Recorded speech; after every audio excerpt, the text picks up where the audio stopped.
Hey YouTubers, it's Rick. I'm going to do a video today on how to replace a Scotty Downrigger switch.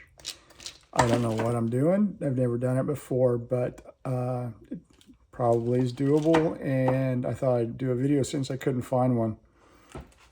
All right, what they sent me were these guys, which looks like I need a crimper for, which I have a crimper. Couple screws, and then the switch that has a wire on it. Now here's the old one.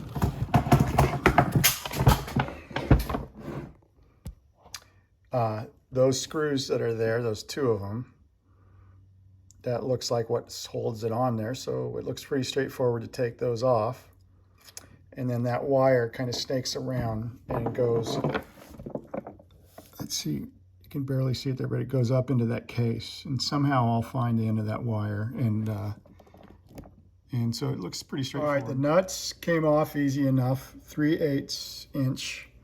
The new one though doesn't have bolts in it, so I assume that these screws, those two screws that were in there, are for this, and so you're going to screw up into that plastic, which not as good as the bolts, but it'll probably work fine.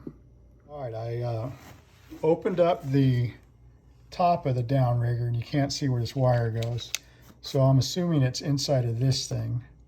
There's 8 screws on there that we're going to take off, and then we'll look inside. All right, so here we go. This wire runs into this thing here and goes through, and then they tie a knot to keep that thing firm. So I'll cut this wire out and we'll reuse this guy. And then the one wire comes to right here, and the other wire comes to this relay right down there on the bottom one there. So since I have these, whatever you call these ends to the wires, I'm just going to make new ones, and I'm not going to use those. I'm not going to use these guys here. I'll just do it just like it is right now. All right, so that's it. Seems straightforward. Here's the new one.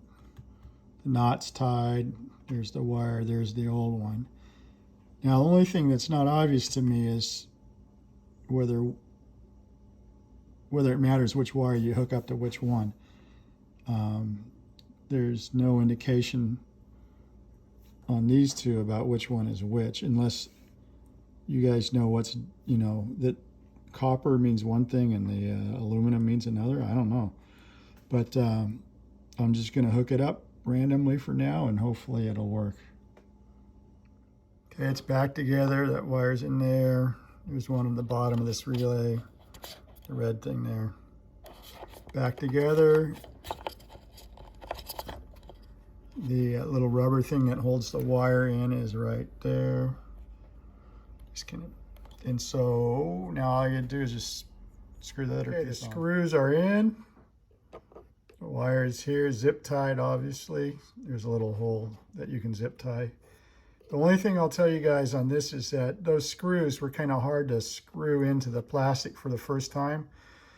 So I set this thing down on a flat surface and drove the screws in one time, backed them out, and then drove them in the second time to attach it to the downrigger, and that worked a lot better. All right, power's on, ready to test the switch. So it should go until it hits the metal right there.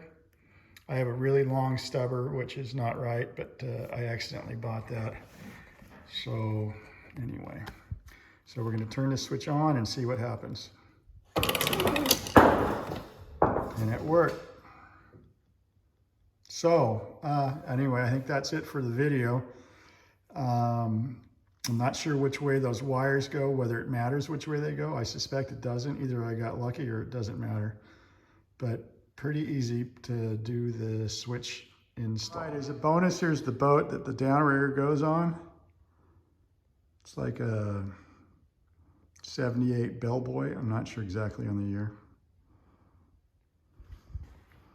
Fishing it out of Port Angeles, mostly in Washington State, for salmon. And we've been killing it this year.